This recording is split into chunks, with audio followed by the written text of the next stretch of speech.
Lakini jambo ambalo nataka kuwakumbusha tu Watanzania ni jambo moja. Swala la mafuta halikuanza leo. Mwaka 1951 mpaka 1954 tulikuwa na crisis ya mafuta. Kwa wale ambao wanasoma historia, nilikuwa sijaelewa wakati, lakini historia inaonyesha kwamba kulikuwa na Badani crisis. Kulikuwa na tatizo kubwa sana. Mwaka 1973 tulikuwa na crisis ya mafuta kwa ajili ya nchi za OPEC. Kulikuwa na mgogoro mkubwa sana na Marekani.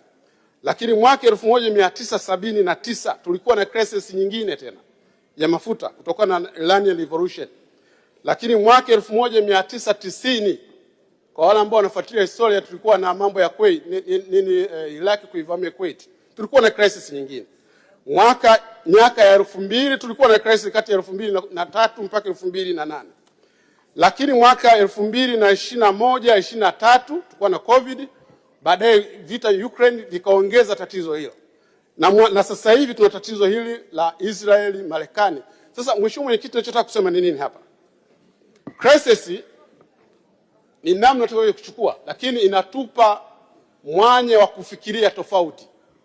Kama taifa ni muhimu sana tukaanza kufikiria kuwa na reserve ya mafuta. Na Mheshimiwa Rais katika ile ameonyesha mwanga mzuri sana. Tunajenga farm tank pale Dar es Salaam, lakini kuna zingine ziko Mtwara. Zile ni kwa ajili ya storage.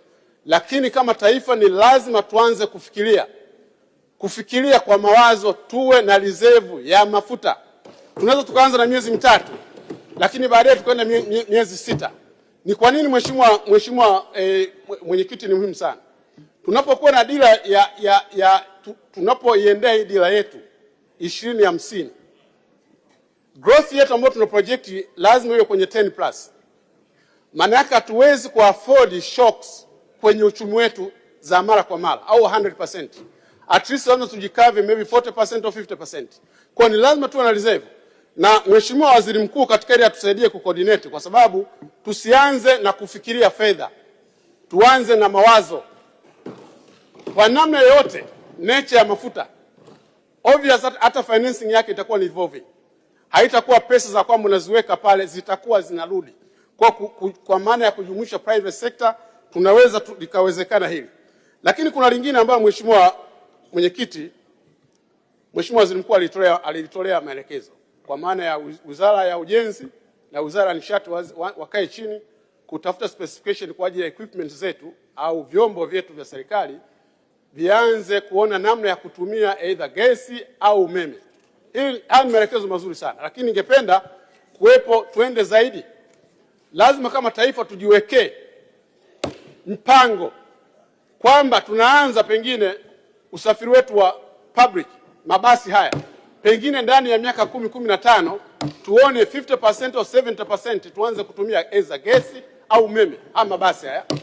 Hiyo itaongeza inapotokea crisis kuwa na tatizo kubwa ndani ya nchi. Lakini la pili, tuangalie kuanza na serikali magari yetu, kwa sababu kama tukijipa miaka 10-15 tuna uwezo mkubwa wa kujenga miundombinu kwenye barabara zetu hizi, ili tuanze kutumia umeme, tuanze kutumia gesi.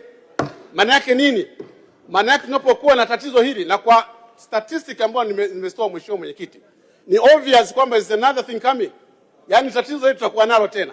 Kwa ni lazima kama taifa tuangalie namna ya kupunguza ukali. La mwisho mheshimiwa mwenyekiti, na pengine katika funding yake tunaweza kuangalia tuna reserve sasa hivi ya madini.